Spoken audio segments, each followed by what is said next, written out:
Me da mucho gusto que ahora haya tanta gente escuchándome.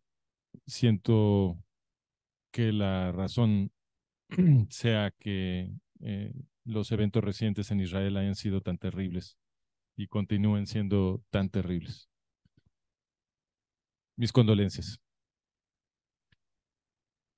Lo que está pasando ahorita en todos los puntos de contacto personal que estamos teniendo los que defendemos a Israel con gente que no entiende, está mal informada o tiene una ideología. Nos está sucediendo que iniciamos conversaciones con estas personas y los vemos totalmente convencidos de una narrativa que han estado escuchando en los medios durante mucho tiempo y que es pues estadísticamente y culturalmente dominante en la cultura occidental y en la cultura musulmana y en todos lados. Y esa narrativa lo que dice es, y se está escuchando en muchos lados, inclusive lo dijo el secretario general de la ONU, entonces por supuesto eso va a ser muy influyente con mucha gente, desgraciadamente, porque la gente cree que la ONU es algo bueno. Para los que todavía crean que la ONU es algo bueno, los invito a leer el artículo que acabo de publicar sobre cómo la ONU se dedica a matar niños palestinos. Eh, Porque lo que no tiene ninguna controversia, en mi opinión, para los que estudiamos un poquito esta situación, es que los que están manifestándose y protestando y marchando en todo el mundo, grite y grite, supuestamente a favor de los árabes palestinos, nadie en realidad está defendiendo a los árabes palestinos. Los árabes palestinos tienen mucho tiempo oprimidos por estos grupos terroristas. Hoy vamos a hablar un poquito de eso, de la larga historia de la opresión del pueblo palestino, porque sí es cierto que los han oprimido durante mucho tiempo, pero se tiene que corregir esta impresión que tiene la gente de que los judíos israelíes son los que los han estado oprimiendo. Eso sí que no es cierto. Entonces está esta narrativa dominante y estamos desgraciadamente encontrándonos todos en estas conversaciones que son muy frustrantes porque vemos a la gente muy convencida de esta interpretación que tienen en la cabeza. ¿Podemos poner el siguiente slide, por favor? Ah, buenísimo. Perfecto. Antes de que continúe, perdón, se me estaba olvidando este paso. Si se unen al grupo con su celular, bueno, tú explícales, Johnny, porque tú este es tu... Ajá, explícales. Para poder unificar a la gente que tenemos aquí y a la gente que está en Zoom, les pedimos que se metan al grupo y aquí vamos a estar recibiendo las preguntas. Entonces, conforme Francisco va a ir hablando, se les van a ir ocurriendo preguntas que seguramente van a querer que se les resuelvan. Entonces, váyanlas subiendo al grupo, ahí las vamos a ir leyendo, tanto las personas que están en Zoom como aquí. Y de esa forma podemos hacer que sea una presentación frontal, pero también que se vaya enriqueciendo con las dudas de ahorita, de ustedes. Esta es una idea que nunca se me hubiera ocurrido a mí. A mí lo que se me ocurría eran papelitos, ¿no? Pero las nuevas generaciones sí entienden de tecnología. Bueno, entonces les voy a dar unos segundos más para los que quieran capturar ¿cómo se llama? El QR.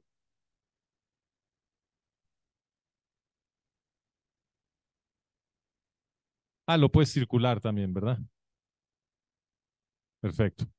Bueno, entonces vamos a circular el papelito y los que no lo hayan agarrado ahorita lo pueden agarrar del papel, ¿ok?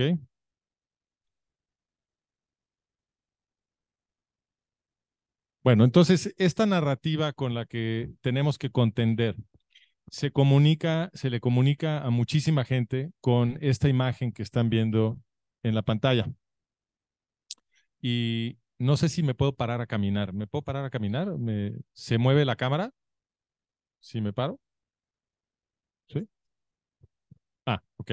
Entonces, lo que muestra esta serie de mapas, según la gente que los distribuye, es el presunto despojo del pueblo árabe palestino a lo largo de los años, ¿no? Entonces, se supone que lo que están viendo aquí es la tierra que presuntamente era de los árabes palestinos y que con el paso de los años los israelíes les fueron arrebatando hasta dejarlos casi sin nada. Esa es la narrativa dominante. ¿Sí? Ah, bueno. Y entonces lo que estamos diciendo aquí, lo que nos dicen es que todo este territorio era Palestina y empezaron a llegar los judíos sionistas a asentarse y crearon algunos asentamientos y luego en el plan de partición de la ONU le arrebataron todavía más territorio a los árabes palestinos, según esta interpretación, eh, y luego en la guerra de 48 los israelíes agarraron todavía más territorio eh, y por supuesto en la guerra de 67 y luego lo que este mapa nos está mostrando es los distintos acuerdos que se han hecho desde entonces, ¿no? Y se supone que esto es lo que quieren los israelíes y que nunca le van a permitir a los árabes palestinos tener nada, ¿no? Entonces es la representación tradicional. Esta serie de mapas es un meme y se distribuye en todos lados. Toda la gente que está ahorita manifestándose a favor de Hamas, todos han visto este mapa y todos creen que este mapa está representando la historia.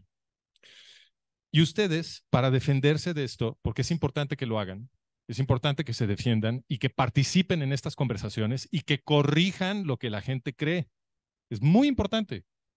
No es momento de agacharnos.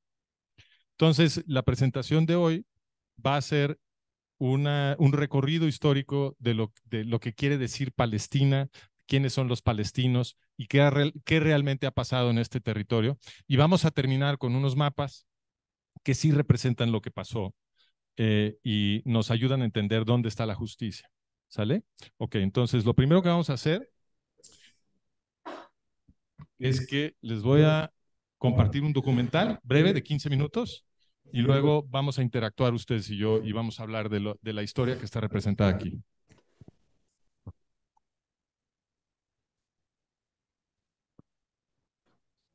El conflicto árabe-israelí se presenta en los medios cual disputa territorial. Un argumento común afirma que en el territorio del presente Estado de Israel residía un milenario pueblo árabe palestino que fue desalojado por la fuerza por los judíos sionistas. Para evaluar estas afirmaciones debemos examinar los hechos históricos. Eso haremos aquí. H.I.R. Faces presenta una serie basada en el libro El colapso de Occidente, el siguiente holocausto y sus consecuencias.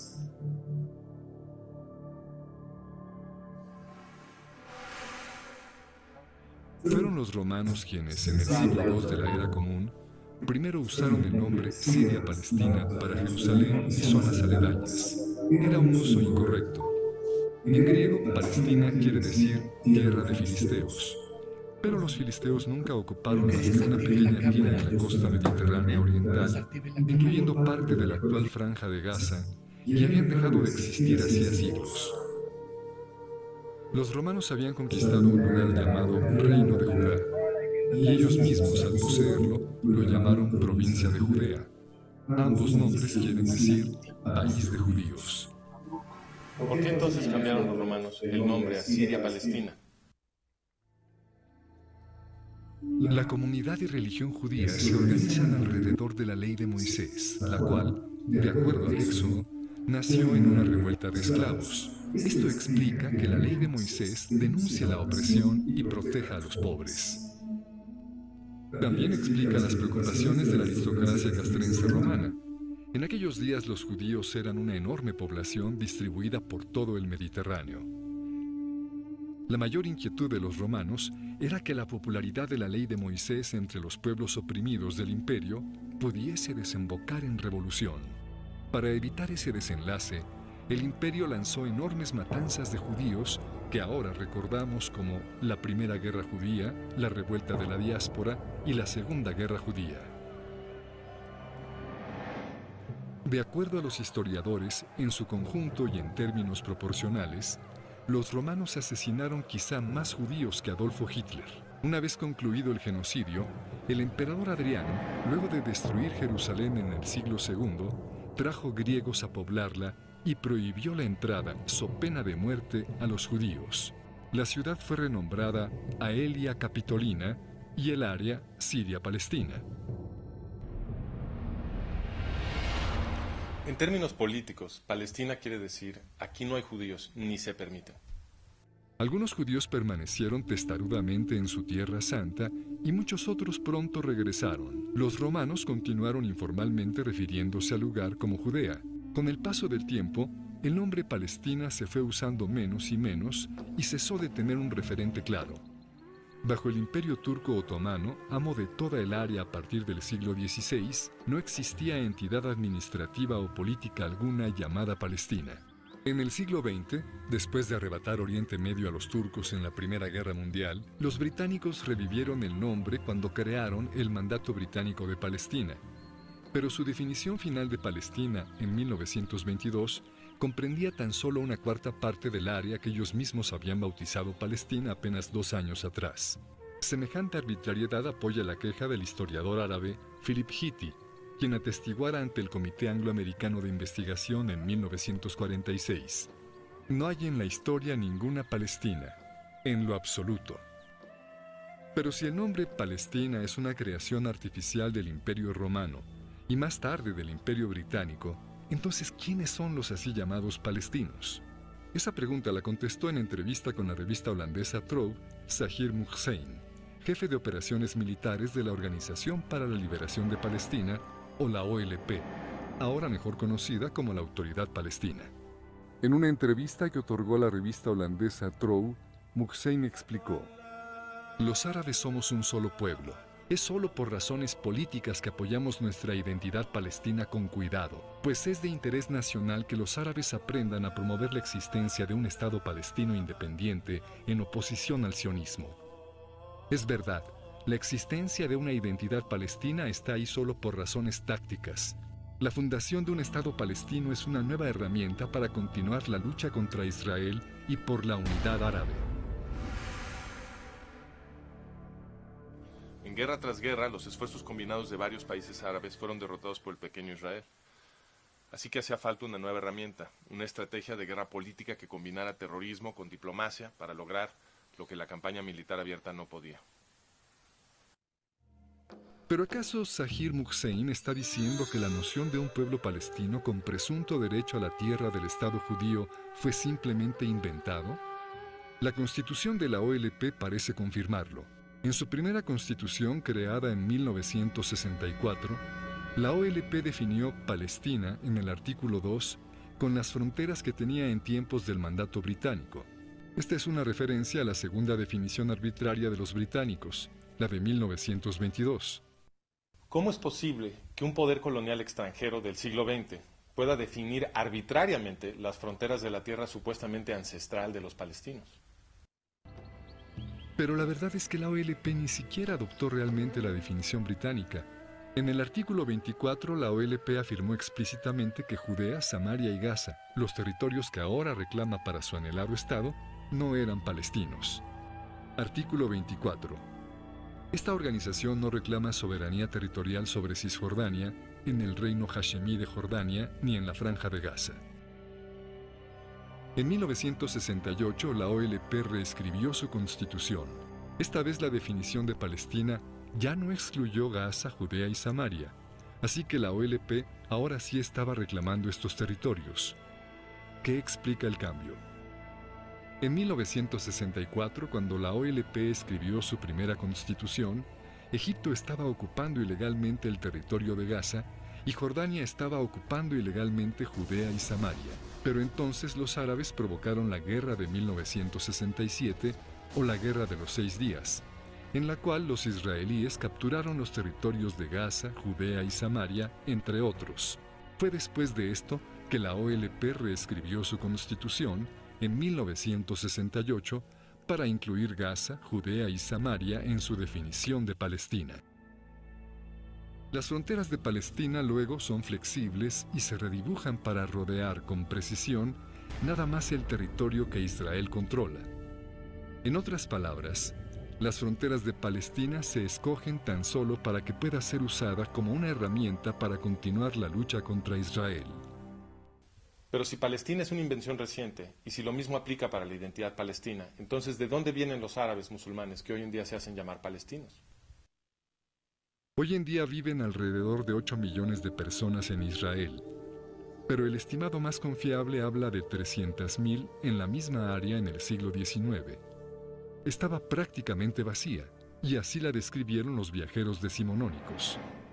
Por ejemplo, a mediados del siglo XIX, el cónsul británico se quejó de que el área estaba vacía de habitantes.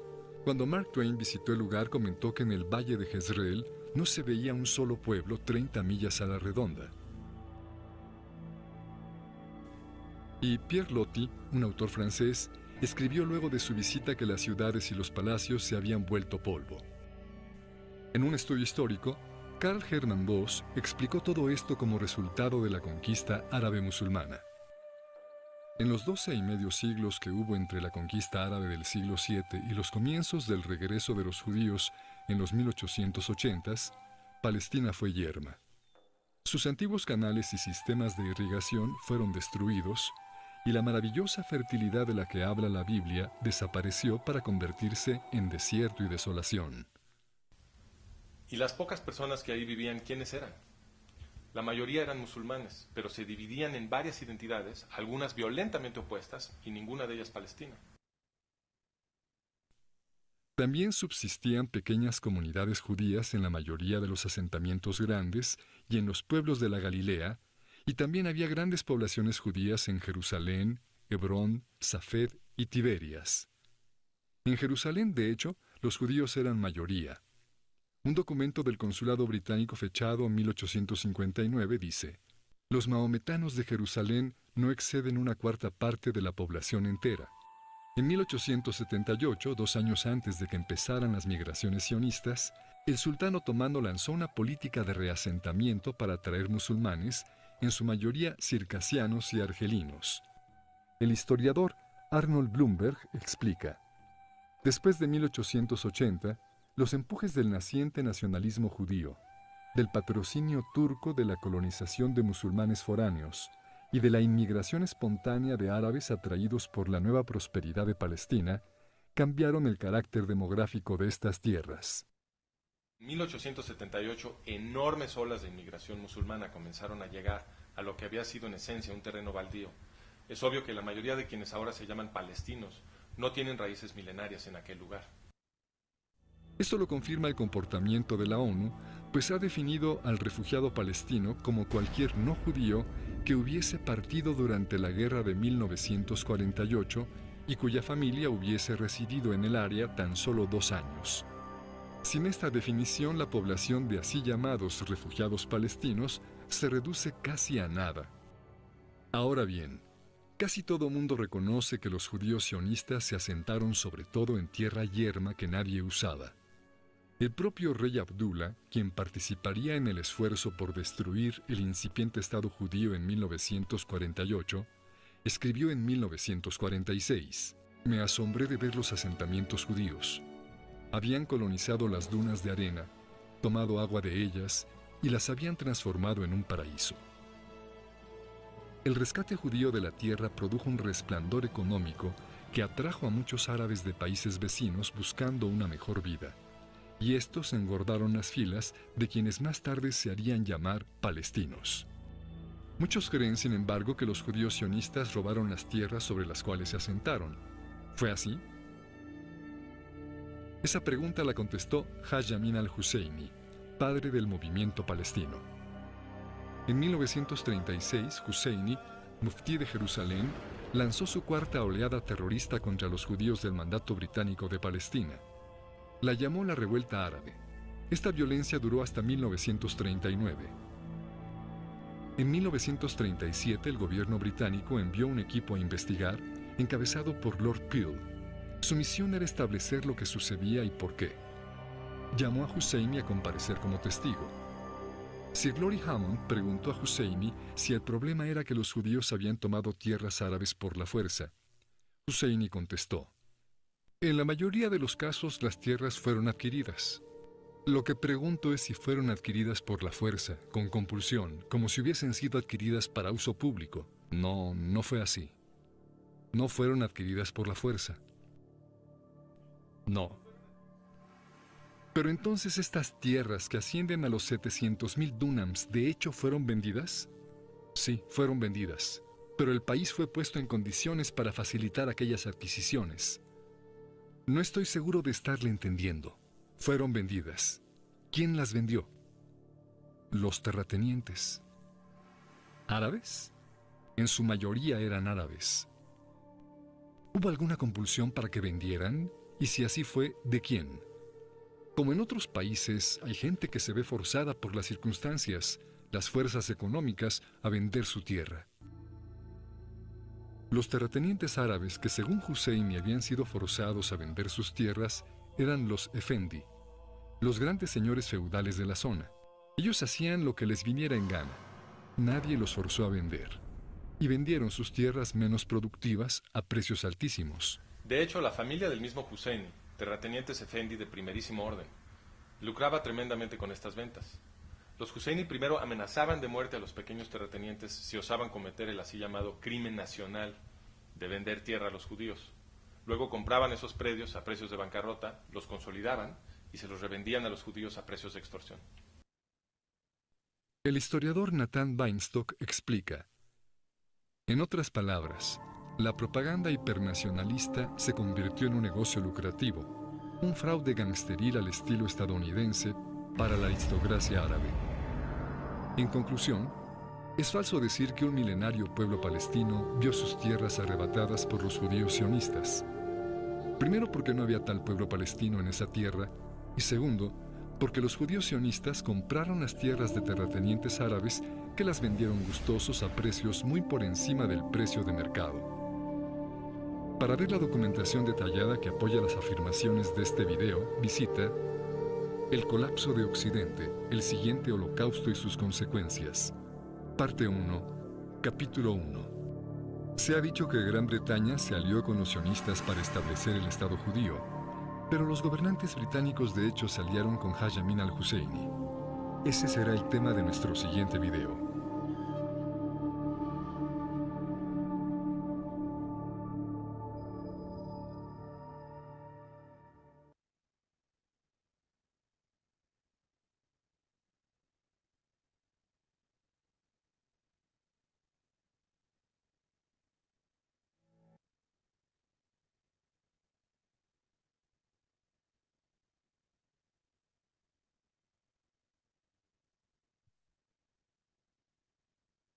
Bueno, nada más para completar esa presentación. Voy a parar.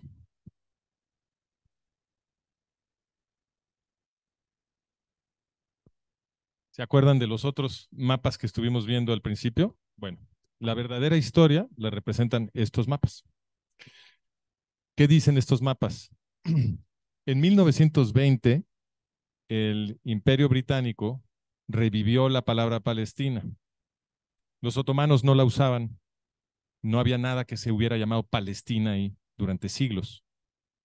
Pero los occidentales, es decir, los europeos, sí habían seguido diciendo Palestina todos esos siglos para referirse a la Tierra Santa. ¿Por qué? Porque los europeos se consideran intelectualmente descendidos de los romanos. Entonces, habían continuado la práctica romana de llamar a esa tierra Palestina. ¿Okay? Entonces, los únicos que usaban el término Palestina eran los infieles extranjeros en Europa. Los musulmanes no la usaban. Ahí no había ningún pueblo palestino, nadie se hacía llamar a sí mismo palestino. Pero todavía más curioso, sí había gente en la primera mitad del siglo XX que se llamaba a sí mismo palestino, no los musulmanes que vivían ahí. ¿Saben quiénes se hacían llamar a sí mismos palestinos? Los judíos sionistas. Los judíos sionistas, ¿por qué? Porque los judíos sionistas venían de Europa y en Europa le decían a ese pedazo de tierra Palestina. Entonces ellos, los judíos sionistas en la primera mitad del siglo XX, se decían a sí mismos palestinos. ¿Por qué? Porque ellos iban a construir una patria judía en Palestina. ¿Ok? ¿Quién es el pueblo palestino? Pues los judíos. Entonces, en 1920, los británicos reviven esta palabra, Palestina, y crean estas fronteras del mandato británico de Palestina. ¿Ok? Bueno, en ese momento podemos empezar a hablar de árabes palestinos, pero no antes. ¿Quiénes son los árabes palestinos? Pues tendrían que ser los árabes que están aquí adentro, porque no hay otra manera de definir palestinos más que con la frontera territorial que crearon los británicos. Entonces, pero eso no los convierte en el pueblo ancestral milenario palestino del que todo el tiempo nos hablan. Si quieren, los podemos llamar árabes palestinos a partir de 1920, porque los británicos crearon esa frontera.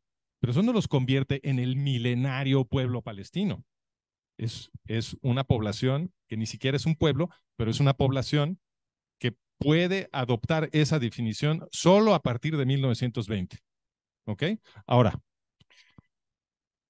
si decimos que todo esto es Palestina, si aceptamos la definición de los británicos, lo primero que podemos observar es que es una definición completamente arbitraria. ¿Por qué?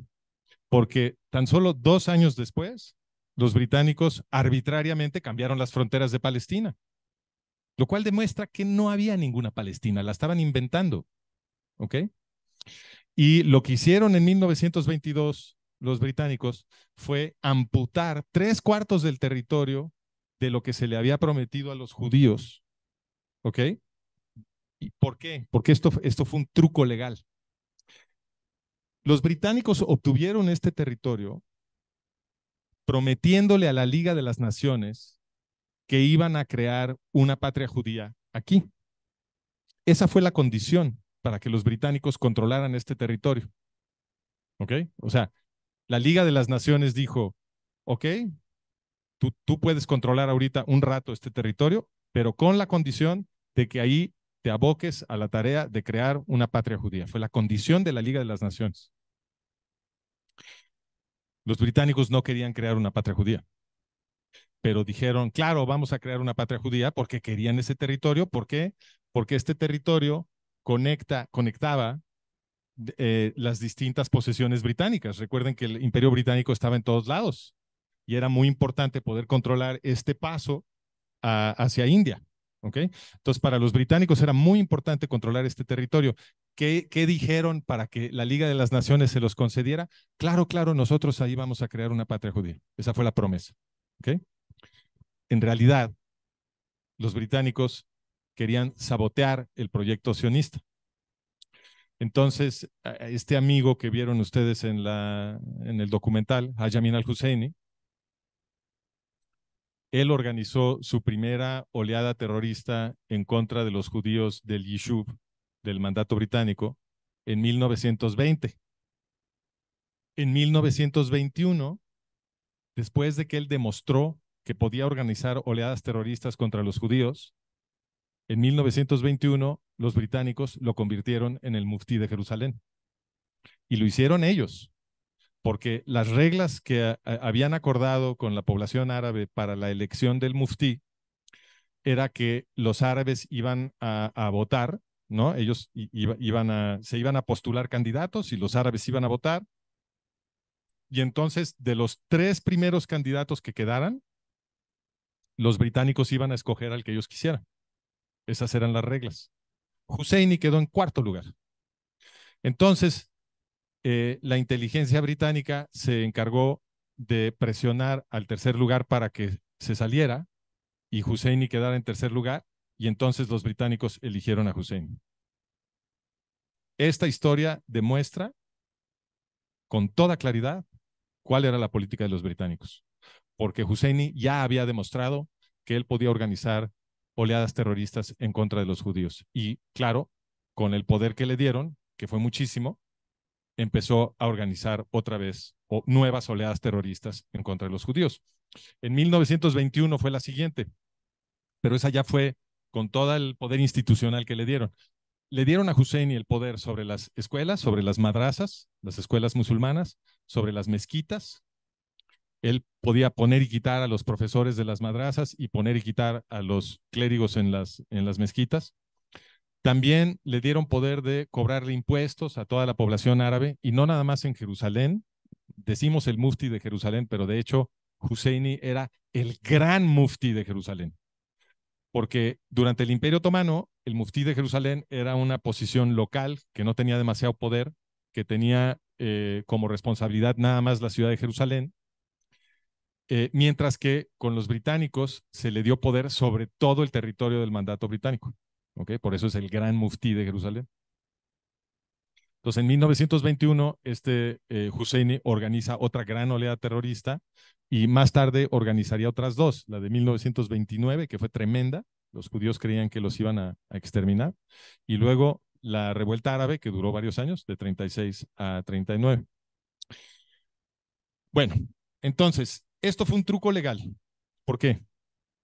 Porque lo que hicieron los británicos en 1922, como ellos se habían comprometido con la Liga de las Naciones a hacer una patria judía en Palestina, estos astutos dijeron, bueno, pues vamos cambiando la definición de Palestina, y entonces los judíos ya nada más se van a poder asentar aquí. Este mapa es muy importante. ¿Por qué? Porque acabamos de decir que el único criterio que existe para definir a un árabe palestino es que está comprendido en este territorio. ¿Ok? Bueno, si estos son los árabes palestinos, entonces este territorio, que se convirtió en el Reino de Jordania, es un estado palestino. Tenemos todos estos años escuchando que se tiene que crear un estado palestino. Ahí está. Ahí está el estado palestino. Lo crearon, de hecho, primero. Y luego, en la partición de 1947 en la ONU, todo el mundo haciendo como que no se había creado todavía un estado palestino, ¿no? Y se tenía que crear otro. Nada más que nadie dijo, vamos a crear otro. Estaban pretendiendo que no existía ya un estado palestino, y entonces en el plan de partición de la ONU le arrebataron todavía más territorio del que les habían prometido a los judíos. Y quedó nada más esto que está ahí color carne, es lo que les ofrecieron a los judíos en 1947. Y a pesar de que ya les habían quitado casi todo, o sea, ya les habían quitado aquí 3/4 y aquí les quitaron pues, como la mitad de lo que quedaba. Entonces ya estamos hablando de 1/8 de lo que originalmente les habían prometido. Los judíos de esa generación de todas maneras dijeron, bueno, va, con tal de que nos den algo, aceptamos la partición. Husseini, que era el líder del movimiento árabe palestino, y era mucho más que eso. Husseini era de un prestigio e influencia y poder en el mundo musulmán tremendo. Mucha gente creía que iba a ser el siguiente califa, y en todos lados lo recibían como jefe de Estado. De hecho, cuando estalla la Segunda Guerra Mundial, Husseini se va a Irak, y en Irak lo reciben como el mandamás y le dan un presupuesto y prácticamente un puesto de gabinete. Y con todo ese poder e influencia que tenía Husseini, en Irak organiza un pogromo, un ejercicio de matanza y saqueo y violación contra la población judía de Bagdad, que termina con la vida judía en Bagdad. Se llama el Farhud. Edwin Black, a quien trajimos aquí a principios de 2020, y que lo vamos a volver a traer en febrero de 2024. Viene invitado por Yad Vashem y nos va a hablar de un tema muy importante que es el boicot de 1933. Luego, si quieren, pregúntenme sobre eso. Pero Edwin Black escribió, entre sus muchos libros, que son todos importantísimos, escribió un libro sobre el Farhud, sobre ese pogromo en Irak organizado por Husseini. Si les interesa el tema, luego busquen el libro de Edwin Black, se llama El Farhud, está en inglés.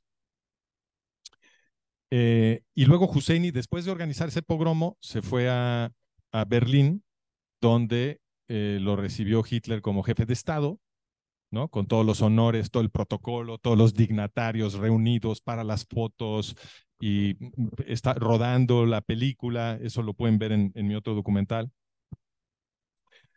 Y lo recibió personalmente Hitler y se sentaron a acordar geopolítica y demás. Y una de las cosas que acordaron fue que iban a trabajar juntos para exterminar a los judíos en Oriente Medio. Cosa que Husseini ya no pudo hacer con los nazis porque pararon a los nazis en el Alamein y ya no pudieron avanzar hasta Jerusalén. Pero el premio de consolación de Husseini fue que se quedó en la órbita nazi todo el resto de la guerra. Fue a organizar divisiones, le dieron una burocracia entera, Bureau des Großmufti se llamaba, él estaba al frente de una burocracia nazi propia, y le dieron un presupuesto, se puso a hacer mucha propaganda en la radio para incitar a los musulmanes a salir a matar judíos durante la Segunda Guerra, musulmanes de Bosnia y de Kosovo. Y según el testimonio de Dieter Wisliceni, que es un testimonio muy creíble, porque Dieter Wisliceni estaba en posición de saber todo lo que dijo, él era el brazo derecho de Adolfo Eichmann. Como ustedes saben, Adolfo Eichmann fue el director del sistema de campos de muerte. Pues su brazo derecho, Dieter Wisliceni, fue enjuiciado por el Tribunal de Nuremberg después de la guerra, pero antes de ser ejecutado, entregó libros enteros de testimonio. Se convirtió en un muy buen testigo. Los fiscales opinaron que había sido muy cuidadoso, que les había corregido un montón de cosas, que ellos luego habían ido a confirmar. Entonces, todo el mundo opinó que este era, como testigo, muy buen testigo.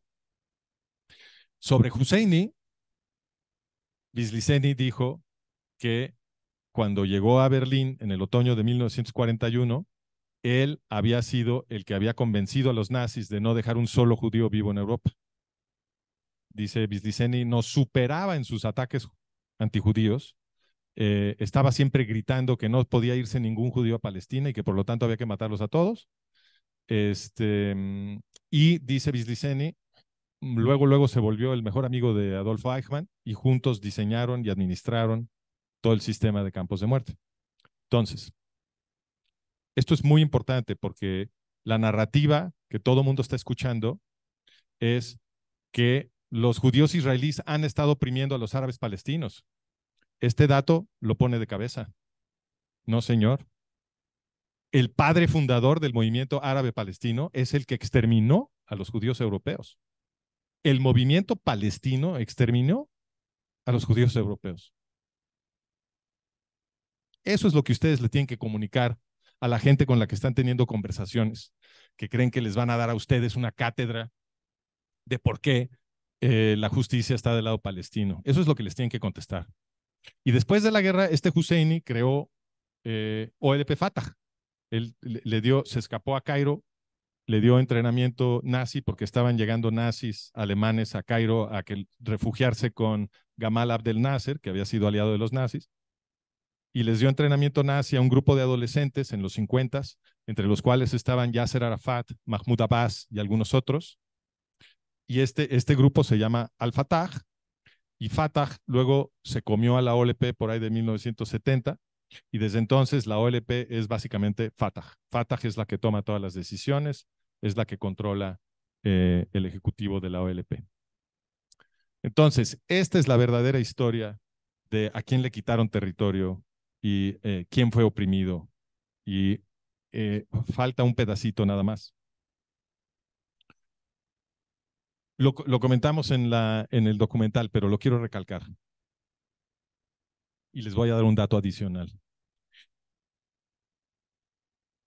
Los árabes palestinos, como ahora los llamamos, que llegaron de muchos lados, que no son un pueblo milenario, pero bueno, los tenemos que llamar así ahora porque no hay otra manera ya de hablar.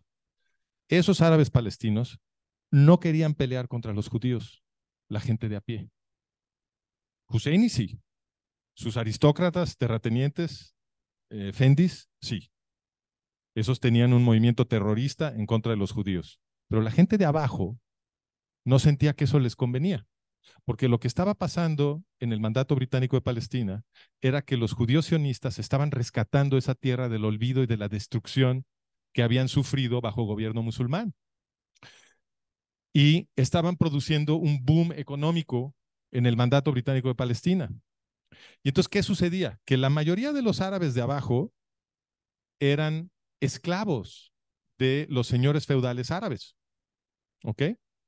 Y no se podían ir, estaban atados, como en las haciendas del Porfiriato, estaban atados con deudas a los señores feudales, no se podían ir, tenían unas vidas miserables, espantosas, estaban realmente oprimidos por estos señores feudales árabes. Y entonces lo que sucedía es que llegaban los judíos sionistas, compraban tierra, ya vimos la confesión de Husseini, toda la tierra la compraron, le dieron la oportunidad cuando compareció ante el comité de investigación de Lord Peel, le dieron la oportunidad a Husseini de decir que alguien le había robado tierra a los árabes y no dijo, no pudo. ¿Hubo alguna compulsión? Pues no. Lo más que pudo decir es, el país fue puesto en condiciones para que se hicieran esas ventas. Pero ya vieron cuáles son las condiciones opresivas de esas ventas. Era cuando llegaba Husseini con sus terroristas, con los pequeños terratenientes árabes, a decirles, si a ti se te ocurre venderle tierra a la agencia judía, te vamos a matar a ti y a toda tu familia. Y eso sigue pasando. Si la OLP se entera de que algún árabe le vendió tierra a algún judío, alguna propiedad de algún judío, van y lo matan y matan a su familia. Eso sigue sucediendo. Y cuando algún árabe le quiere vender alguna propiedad a algún judío en Israel hoy, se tiene que hacer todo un laberinto de organizaciones intermedias, etcétera, a las que le venden para que la OLP no se dé cuenta que la transacción termina en un judío y proteger las vidas de estos árabes. Eso sigue sucediendo, ¿ok? Porque durante todos estos años, los que han estado oprimiendo a los árabes palestinos son sus presuntos líderes, ¿ok? Entonces, ya para terminar, el dato que les quiero dar, que dibuja perfectamente lo que estaba pasando aquí, es que en la revuelta árabe, esa que duró de 1936 a 1939, que fue una serie de ataques terroristas contra la población civil del Yishuv, los terroristas de Husseini mataron algo así como 400 judíos y 2,000 árabes. ¿Por qué estaba matando Husseini a tantísimos más árabes que judíos? Porque estos árabes no pensaban que los sionistas eran un problema para ellos. Llegaban los sionistas, compraban tierra y los esclavos de estos señores feudales quedaban en libertad. Y ahora se podían emplear en los kibutzim, se podían emplear en las industrias que estaban creando los judíos en el mandato británico de Palestina. ¿Y qué crees? Ahí los trataban como empleados, no como esclavos. Y casi todos los judíos que estaban llegando en esa época eran judíos marxistas, que estaban llegando ahí traídos por el sionismo laborista, que era marxista, y llegaban con una ideología de solidarizarse con el trabajador árabe. Entonces los trataban rete bien. A estos árabes de a pie les estaba yendo mucho mejor con los sionistas que con sus propios señores feudales árabes. Entonces estaban encantados y no les parecía lógico que se armara un movimiento terrorista en contra de los sionistas. Por eso había tanta inmigración árabe al mandato británico de Palestina. Pues era gente miserable que estaba buscando una mejor opción de vida y la estaban encontrando en las industrias y en el trabajo agrícola judío. Entonces, los dejo con eso, con la verdadera historia de Palestina y encantado, escuchamos sus preguntas y las comentamos.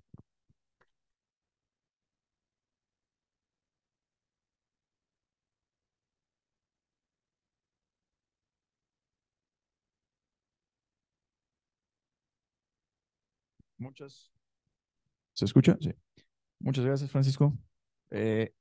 Tremendo saber que en realidad, como Yehudí, si nos metemos a la idea de liberar Palestina, es ganar ese territorio. Hay mucho potencial ahí de kibbutzim que establecer, ¿eh? Bueno, En honor a las primeras personas que empezaron a mandar las preguntas, nos pregunta Salo Galante que ¿por qué la partición de territorios en 1947 la hicieron en territorios aislados y no como se hizo en 1922? O sea, el mapa del 47 se ve muy complicado. Está ahí como el parche de West Bank y Gaza, y pues no está muy claramente dividido del Estado palestino al Estado judío. ¿Cuál es la razón detrás de eso? Sí, eso fue un relajo. Los que estaban dibujando esas fronteras estaban tratando de crear dos territorios en donde en uno hubiera mayoría judía y en el otro hubiera mayoría árabe. Entonces, eh, quedó un contorno muy raro porque tenía que ver con dónde estaba sentada la gente de una etnia y de la otra. Ese fue el asunto.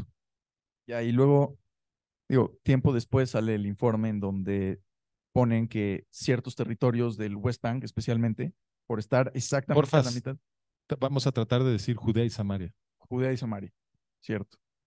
Entonces sale un reporte, me parece, del gobierno de Estados Unidos, en donde dice que el territorio de Judea y Samaria es estratégico para todo el funcionamiento del territorio, porque está en el centro y conecta todas las rutas de Haifa con todas las rutas del sur. Entonces, también hay un tema ahí o sea, de geopolítica.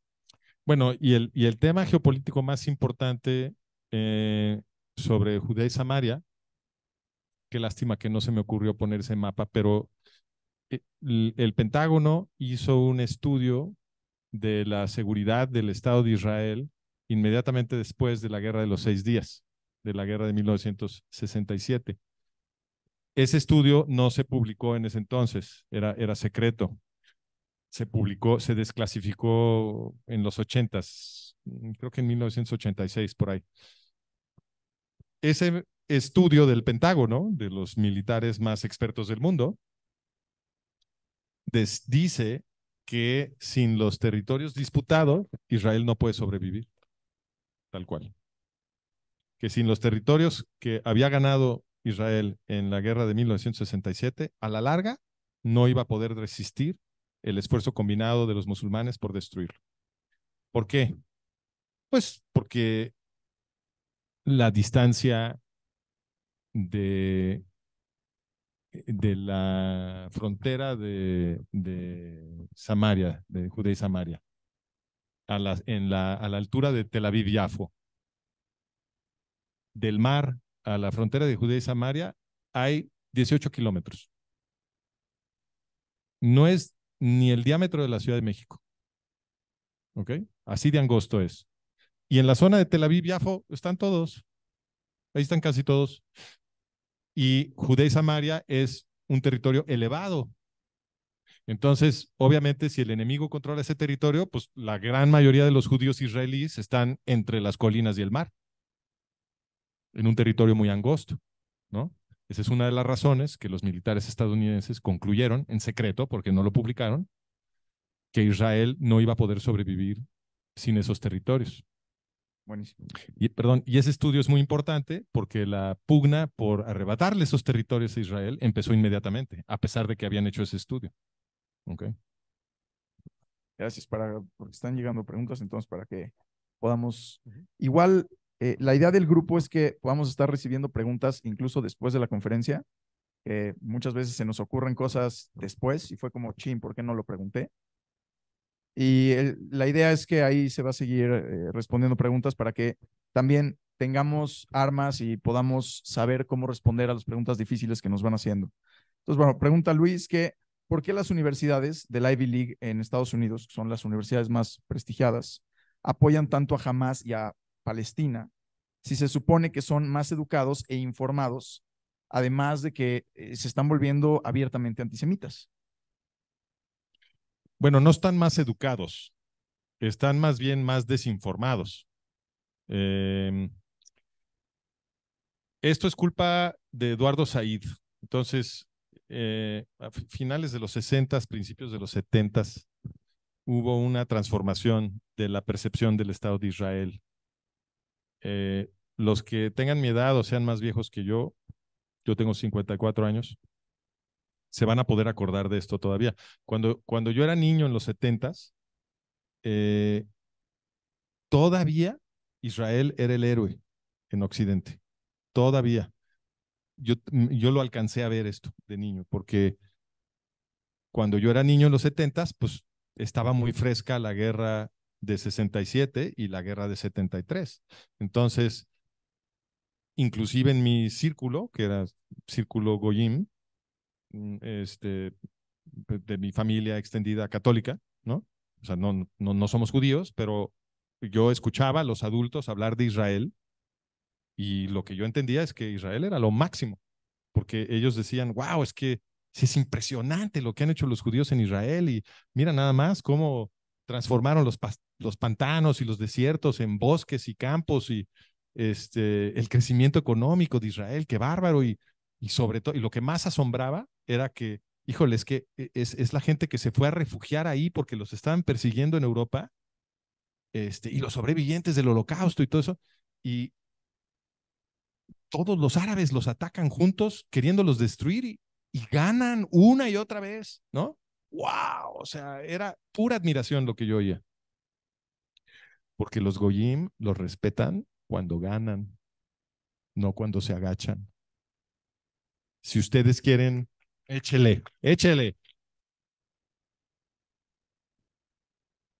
Si ustedes quieren ganarse otra vez el respeto del mundo, se tienen que defender.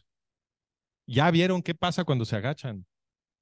¿Ya vieron qué pasa? Se salieron de Gaza sin pedir nada a cambio, se lo regalaron a los árabes palestinos y el argumento fue, ahora sí el mundo va a ver que somos bien lindos. Ahora sí ya nos van a querer y los árabes van a entender que queremos la paz y todo va a ser lindo. Con esto ya vamos a demostrar nuestras buenas intenciones. Ese fue el argumento. ¿Y qué recibieron a cambio? Ya lo vieron. Ya lo vieron. Se tienen que defender y ya. Y cuando les digan, no, pero es que la comunidad internacional, que no existe, la comunidad internacional se va a molestar con nosotros, que no sé qué, por favor, ya sálganse de esa narrativa. El antisemitismo no tiene nada que ver con lo que ustedes hagan o dejen de hacer. No es condicionado a su comportamiento.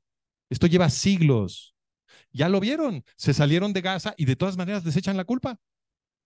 Ustedes tienen la culpa, se supone, de todo lo que hacen estos terroristas de Gaza. Bueno, pues entonces lo que ustedes hacen no importa. Defiéndanse y ya.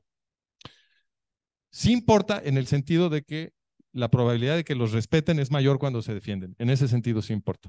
En ese sentido sí. Bueno, pero dele. Pero yo iba a un punto. ¿Qué estaba diciendo?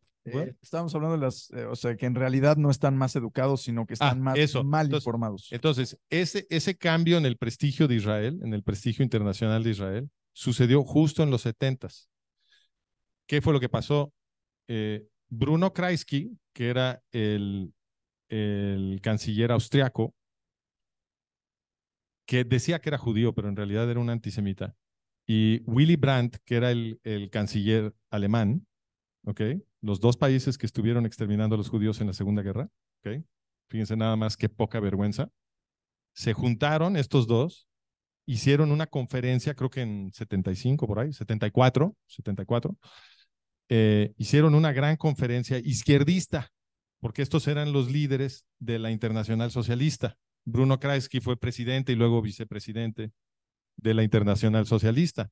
Entonces, convocaron a las izquierdas del mundo para que le hicieran un festejo a Yasser Arafat y prestigiar a la OLP como un supuesto movimiento de liberación, ya saben, de luchando contra la opresión, etcétera. Y ahí fue cuando se cambió la narrativa, porque antes de esto, Israel era David peleando contra Goliat, ¿no? Primero los judíos tratando de sobrevivir a los nazis y luego llegan a Israel apenas, ¿no? Unos cuantos sobrevivientes y los que se habían escapado de las persecuciones anteriores y luego todos los árabes contra Israel. ¡Fua! Clarísimo quién era David y quién era Goliat, ¿no? Y aunque ganara Israel, seguía siendo David. Pero esto cambió la narrativa, porque inventaron a los palestinos y a la OLP como el supuesto nuevo David, cuando se dieron cuenta que los ataques convencionales de los estados árabes no podían destruir el Estado de Israel. Y entonces fue cuando optaron por una estrategia de guerra psicológica, que es este argumento que con la ayuda de los medios y de las universidades le han logrado vender al mundo entero.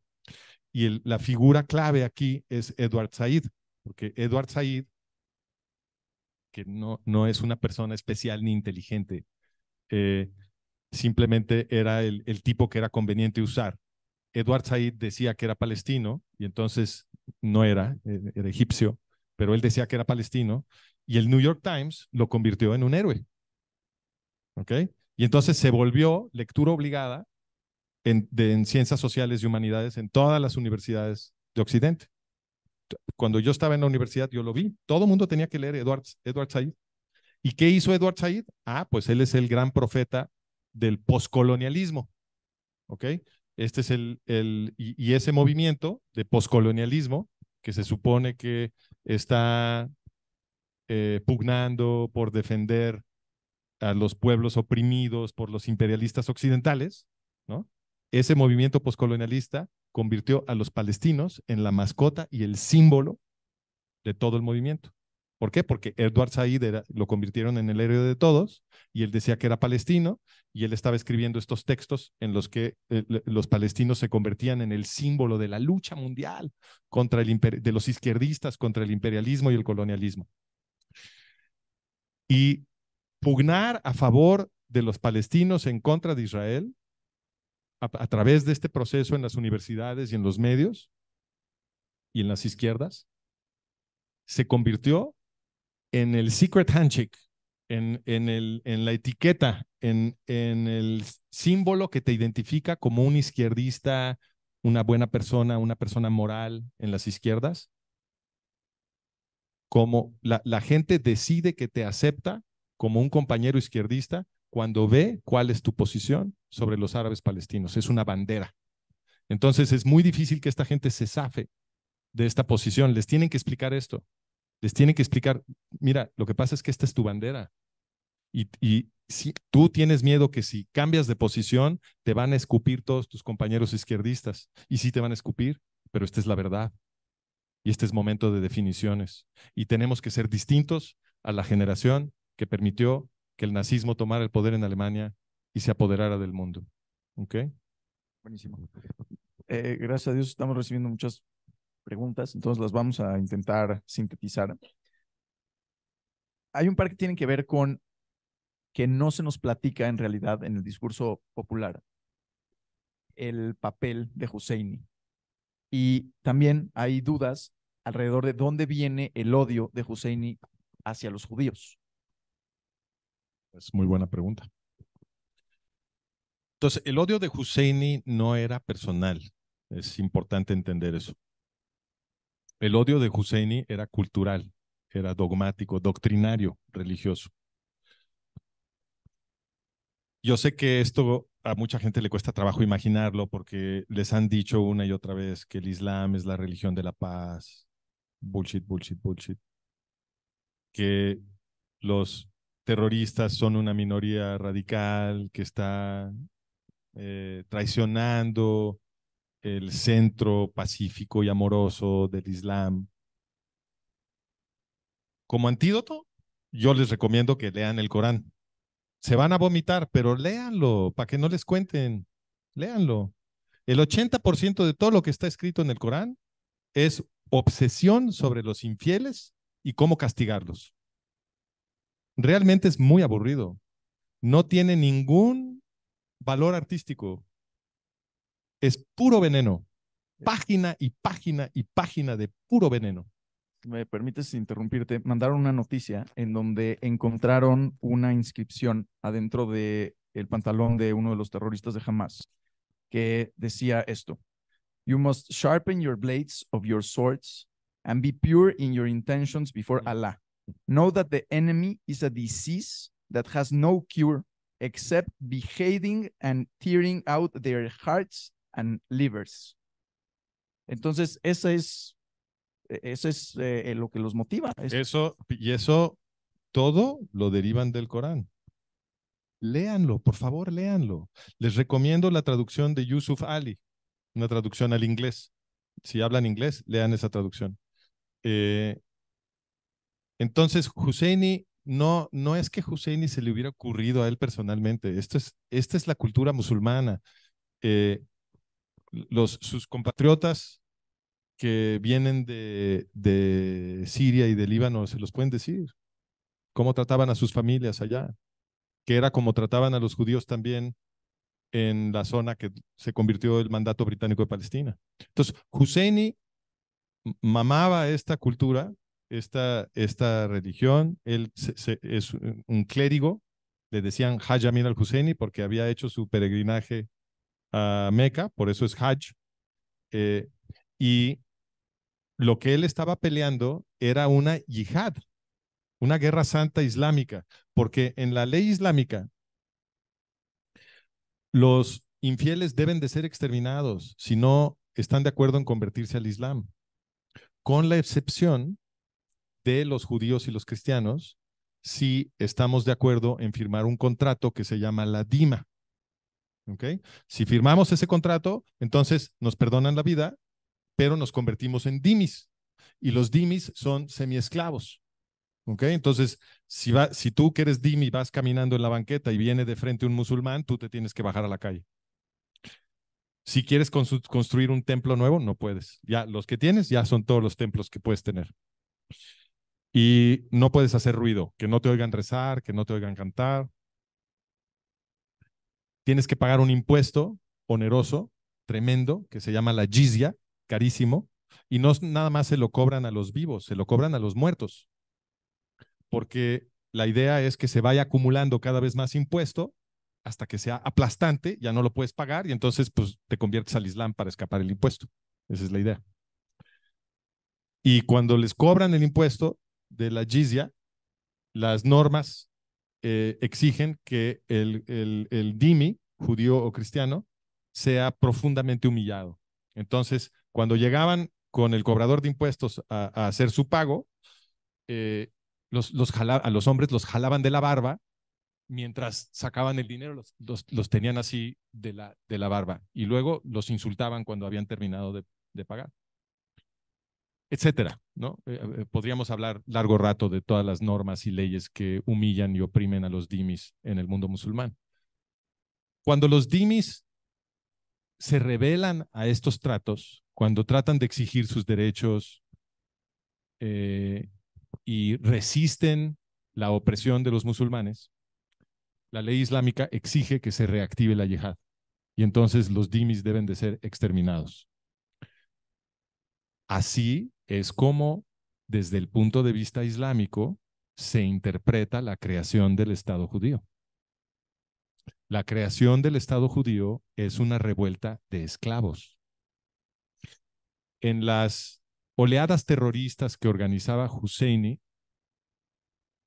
en la primera mitad del siglo XX contra los judíos del mandato, la gente gritaba en las calles: Palestina es nuestra tierra y los judíos son nuestros perros. Porque así piensan los musulmanes sobre los dhimis. ¿Ok? Entonces, Husseini no era idiosincrático, estaba simplemente canalizando una manera de interpretar desde el Islam lo que estaba pasando en el mandato británico de Palestina, que los judíos osaran rebelarse, o sea, imaginarse que ellos podían ser ciudadanos cabales y para colmo hacerse un estado en tierra que los musulmanes habían conquistado. Eso es intolerable para la ley islámica y exige yihad. Y eso es lo que estaba peleando Husseini y eso es lo que está peleando Hamas. ¿Okay? Vamos a, para intentar darle a la marca de las 9 y no pasarnos mucho de eso. Preguntan mucho sobre la causa palestina, que en realidad sí tenemos ahí una situación de rehenes, que son rehenes de Hamas. Y está la historia de todos los países musulmanes viviendo alrededor de los mismos palestinos. Entonces, ¿por qué no se condena que Egipto deje entrar a los palestinos de Gaza o que Jordania deje entrar a los palestinos de Judea y Samaria. No, pero no los dejan entrar. No por eso, pero ¿por qué? ¿Por qué no se les condena a ellos? ¿Por qué no Por se, no dejarlos entrar, dices tú. sí, o sea, Sí. por qué si son hermanos de la misma religión, no se les condena diciendo como, oye, ¿por qué no estás dejando entrar a tu hermano en vez de estar condenando al cuate que tal cual están amenazando de muerte? Bueno, no te vayas más lejos. Cuando sucedió esta guerra en la que ahorita estamos, inmediatamente empezamos a oír las críticas que siempre oímos cuando Israel se defiende, que la reacción es desproporcionada y están matando muchos civiles y etcétera, etcétera. Y no oyes, o sea, se supone que Israel está violando las reglas de la guerra y jamás no está violando las reglas de la guerra. ¡Qué locura! Los israelíes hacen cualquier esfuerzo por proteger vidas de árabes civiles palestinos. Cualquier esfuerzo. Envían miles de correos electrónicos, hacen miles de llamadas telefónicas, avientan millones de papelitos avisándoles dónde van a hacer una operación, lo cual destruye el elemento de sorpresa de los israelíes y pone en peligro las vidas de los soldados israelíes. Pero lo hacen porque el ejército israelí tiene que operar con ética, porque si no, los propios judíos se rebelarían, porque el judaísmo es una civilización ética.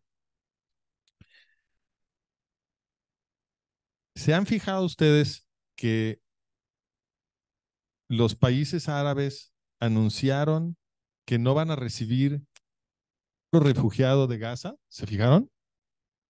¿Se fijaron? Bueno, ese dato contesta la pregunta que me acaba de hacer Johnny, de por qué no los critican, etcétera. Porque fíjense nada más el contraste. Se van a espantar con esta reflexión. Cuando fueron las guerras civiles en Siria, ¿qué hicieron los europeos? No, como nada. Abrieron las puertas de Europa. Vénganse todos los sirios a Europa. ¡Qué barbaridad, pobrecitos sirios! Alemania dijo, vénganse todos. Angela Merkel dijo, lo recibieron con globos y confeti en las estaciones de tren. Hicieron todo un teatro de su compasión europea para recibir a los pobrecitos sirios. ¿Cierto? Y ahorita, ¿cuántos palestinos están recibiendo? Ni siquiera se habla de eso. Porque los sirios sí, los palestinos no. Ah, porque si recibes a los árabes palestinos en Europa, se acaba el conflicto israelí con los palestinos. Ellos quieren a los palestinos ahí, porque la política de los países europeos, como la política de Estados Unidos, es perfectamente antisemita. Entonces, ahí quieren a los gringos tampoco están recibiendo refugiados palestinos. Ahí los quieren. Y todos estos años, los países árabes se han rehusado a darles ciudadanía cabal a los refugiados palestinos que sí están, por ejemplo, en Líbano, o en Siria, o en Jordania, o en Egipto. Los tienen en campos de refugiados y no los integran, no les dan ciudadanía. ¿Qué diferencia con el Estado de Israel, no? En 1949, después de la Guerra de Independencia israelí, hubo una expulsión gigantesca de todas las comunidades judías en todos los países árabes. Fue tremendo lo que pasó, fue una catástrofe. La mitad de esos judíos se fueron a Israel, donde inmediatamente los recibieron, aunque costó carísimo integrarlos, y recibieron ciudadanía. ¿Y en el mundo árabe? No, nadie quiere recibir a los palestinos. Ah, pero se desgarran las vestiduras, que supuestamente están muy preocupados por los árabes palestinos. Mentira. A nadie le interesan los árabes palestinos. A nadie. Nadie. Ni a sus propios Hay líderes. mucha gente, espérame, hay mucha gente mucho más oprimida que los árabes palestinos en todo el mundo. Y todos estos izquierdistas occidentales no están marchando para defender los derechos de esa gente. En Arabia Saudita hay esclavos literales. Llegan a Arabia Saudita de otros países para trabajar, creyendo que van a tener un empleo, y entran al país y les quitan el pasaporte y ya no se pueden ir. Y tienen un amo. Son esclavos tradicionales. Nadie los está defendiendo. En Kuwait, en Qatar, en Bahrein, en Dubái, en todos esos lugares Están llenos de esclavos. ¿Quién los está defendiendo? Nadie. Están defendiendo a los árabes palestinos, supuestamente. ¿Por qué? Porque pugnar a favor de los árabes palestinos sirve para atacar a Israel. A los árabes palestinos no les importan de forma negativa los judíos. ¿Ok? Y eso es lo que hay. Todos estos argumentos que les estoy dando, eso es lo que ustedes tienen que explicar en esas conversaciones difíciles que todos estamos teniendo. ¿Ok? Sí se pueden defender. La verdad defiende al Estado judío y al pueblo judío. Usen la verdad.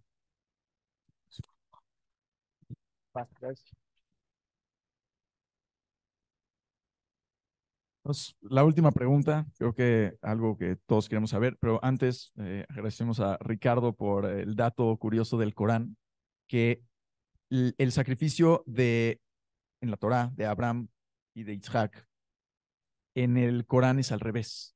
En realidad no se sacrifica, bueno, no se pretende que Abraham vaya a sacrificar a Isaac, sino que a Ismael. Entonces ellos tienen totalmente la historia al revés, de que la tierra prometida en realidad es para ellos y no para nosotros. Ahora, es importante entender que el Islam fue fundado en el 600 de la era común. Entonces, digo, ahí como que no hace ningún sentido en términos de qué libro vino primero. Pero la pregunta es, para que no nos entretengamos con eso, ¿qué ves que pueda pasar en los siguientes meses? ¿Cómo ves el hilo de eventos desembocando, personajes entrando a la guerra, situaciones pasando? Un poquito en Mont Sinai, para retomar la idea que estabas dando, tiene que ver con la OLP Fatah, la posición de la autoridad palestina en todo esto, porque hasta ahorita solo estamos escuchando de Hamas, y no se está diciendo nada de la otra mitad de los palestinos, que es la OLP. Entonces, pues sí, ¿cómo ves el desenlace? Bueno, yo sí mencioné a OLP Fatah porque les platiqué que OLP Fatah fue creada por Haj Amin al-Husseini. Y es importante que no se les olvide este dato, que no se les olvide nunca. OLP Fatah, es decir, lo que ahora llamamos la Autoridad Palestina, fue fundada por el exterminador del pueblo judío europeo. Metieron al Estado judío a la organización que Husseini creó para completar el genocidio. Eso fue lo que pasó. Por lo tanto, esto no va a acabar hasta que estas organizaciones no sean completamente derrotadas. El único futuro que tiene el pueblo árabe palestino es que sea gobernado por los israelíes. De otra manera van a ser destruidos, porque el pueblo árabe palestino en sí es un bombardero suicida.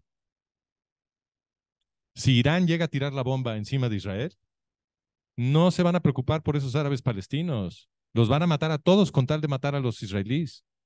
Así es como ellos piensan. Dice, bueno, el Rafsanjani, el iraní que se encargó de crear el programa nuclear iraní, en una ocasión opinó: si los judíos tiran una bomba atómica sobre algún país musulmán, se van a morir una fracción de los musulmanes, pero si tiramos una bomba atómica sobre Israel, los matamos a todos. O sea, no le preocupa mucho que se mueran algunos musulmanes en un intercambio nuclear entre Israel e Irán. ¿Por qué? Porque, pues sí, se van a morir algunos musulmanes, pero vamos a matar a todos los judíos. ¿Se fijan? Así piensan. Entonces, esto no va a terminar hasta que ustedes no ganen. Ustedes tienen que ganar. Tienen que ganar. No hay otra. No se puede negociar aquí nada, porque esta gente no está negociando. Es un teatro, es una pantomima. Entonces, sí, yo entiendo que hay muchísimos judíos en todo el mundo y en Israel que se preocupan por los árabes palestinos, porque ustedes son muy lindos. Y qué bueno, está bien que se preocupen por ellos, pero preocuparse por ellos no es darles un Estado. Pregúntenle al hijo de Hamas. Él ha sido muy elocuente sobre este punto. Cuando estuvo aquí en México, yo tuve la fortuna de que me pasaran el micrófono cuando fue a hablar a Ramat Shalom, y yo le dije, bueno, ¿y qué opinas de que se haga un Estado palestino? Y me dijo, gracias por la pregunta. Eso sería lo peor que le puede pasar al pueblo palestino. Porque los gobernantes del pueblo palestino se dedican a hacernos pomada. Y este eres hijo de uno de los fundadores de Hamas. ¿Ok? Dijo, lo peor que le puede pasar al pueblo árabe palestino es un Estado palestino, no se debe de crear. Lo mejor que le puede pasar a los árabes palestinos es que ustedes ganen que derroten estas organizaciones terroristas por completo, que no dejen nada de los terroristas. Y entonces sí, los árabes palestinos van a tener la bendición de ser gobernados por los israelíes y por supuesto que se va a necesitar un proceso de por lo menos 50 años para desprogramar a esta gente de todo el veneno que le han metido a la cabeza, porque los han envenenado. El último artículo que publiqué, que es sobre lo que hace la ONU, porque la ONU está aliada con estas organizaciones terroristas, y en el artículo describo cómo educan a los niños en Gaza, los terroristas de Hamas, y en Judea y Samaria, los terroristas de OLP Fatah. Y desde chiquitos les están diciendo que su mayor anhelo para cuando ellos sean grandes debe de ser de convertirse en shahid, que es el término árabe para, ellos dicen mártir, pero este es un concepto muy distinto al occidental, porque un mártir es una persona que sufre por una verdad ética. Eso es un mártir. Mientras que para ellos un mártir es alguien que muere asesinando infieles porque son infieles, que es totalmente inético, ¿no? Entonces, no es el mismo concepto de mártir, aunque así se traduce. Shahid quiere decir que mueres matando infieles. Y les enseñan, desde que son unos enanitos de 5 años, a decir que lo que quieren ellos de grandes es ser shahid. Les destruyen las mentes. Esto es la verdadera opresión de los árabes palestinos.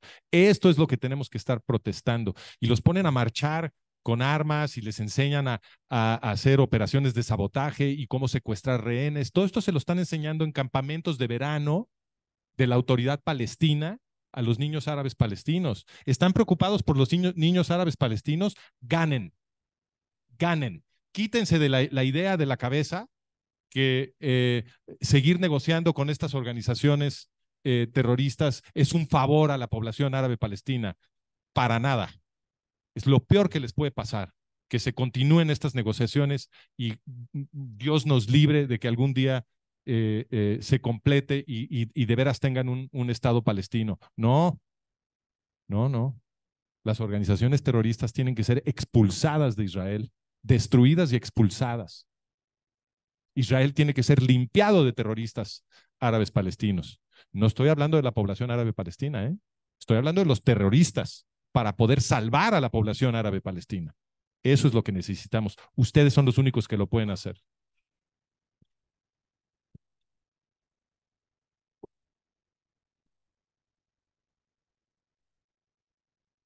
Pues muchas gracias, Francisco. Quedaron varias preguntas por resolver en el grupo, entonces te vamos a pedir que por favor nos vayas ayudando a irlas respondiendo después del evento. Igual, todas las personas que se les sigan ocurriendo preguntas o que quieran pedir documentación o de dónde viene la información que nos está compartiendo Francisco, creo que en el grupo va a ser muy útil. Y pues no queda nada más que agradecerte, Francisco. Creo que dar un mensaje de esperanza siempre es correcto en estos momentos. Me voy a atrever a hacerlo brevemente. No lo explicaste esta vez, lo explicaste en Monte Sinai, de por qué en realidad persiguen al pueblo judío. Y el pueblo judío, como vimos en el documento, bueno, en el documental, nos vienen persiguiendo desde los romanos. Entonces, básicamente nos persiguen desde que existe la Torá. La pregunta es, ¿por qué te persiguen desde que existe la Torá? Y como dice el documental, la Torá fue creada para un pueblo que se liberó, que logró superar su estatus de ser el oprimido a pasar a crear una sociedad en donde se protege a los oprimidos. O sea, nosotros ya sabemos cómo es que nos vaya mal y creamos una ley, bueno, gracias a Hashem, nos dieron una ley en donde nos protegemos de la misma opresión. Y obviamente hay gente que no le gusta que haya un pueblo que pueda ser libre, que pueda estar promoviendo las cosas tan hermosas que vemos que está pasando, en donde, ¿saben? La celebración máxima de la vida, mensajes de nuestros Perdón, soldados. Johnny, cuidado porque dijiste que a la gente no le gusta que pueda haber un pueblo libre. Hay que ser más precisos. A las clases gobernantes que nos quieren esclavizar a todos, no les gusta el pueblo judío, porque el pueblo judío lo que ha contribuido es la liberación de los pueblos occidentales. Entonces, pero a la gente, a menos que la envenenen de antisemitismo, El judaísmo es muy atractivo y en el mundo antiguo los romanos estaban muy preocupados de que el crecimiento del judaísmo por conversión derribara al imperio, porque todos los paganos se estaban convirtiendo al judaísmo, ¿no? Entonces, a menos que te envenenen de antisemitismo, es obvio que el judaísmo te conviene, y a menos que te indoctrinen en las universidades, como ha sucedido con todos estos chavos, que obviamente no aprendieron nada sobre la Segunda Guerra Mundial. Yo creo que nada más les enseñan woke, es lo único que aprenden, ¿no? Pero si hubieran aprendido tantito sobre la Segunda Guerra Mundial, pues no tienes que ser un genio para darte cuenta que el antisemitismo no te conviene, ¿no? Lo que te conviene es el judaísmo. Correcto.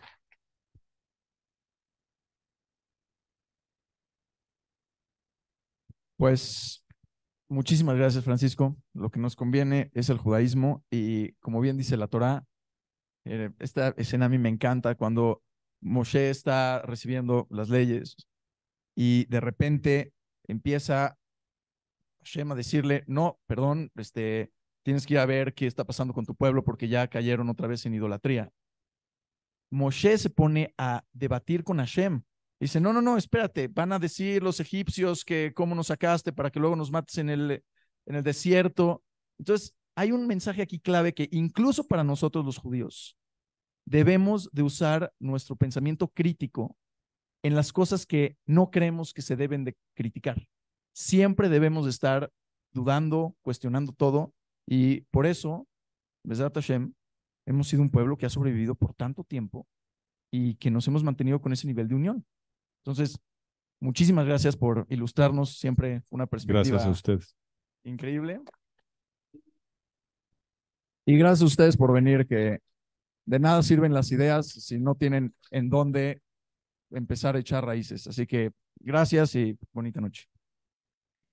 Y saludos a todos los de Zoom, que los extrañamos aquí, pero espero que los sigamos conociendo en el grupo. Y pues, por favor, sigan.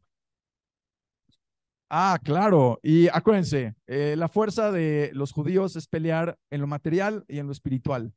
Aquí estamos peleando en lo material. Mañana en el Kabbalat Shabbat con Rav Sauer y con Itzik vamos a estar vibrando al mundo.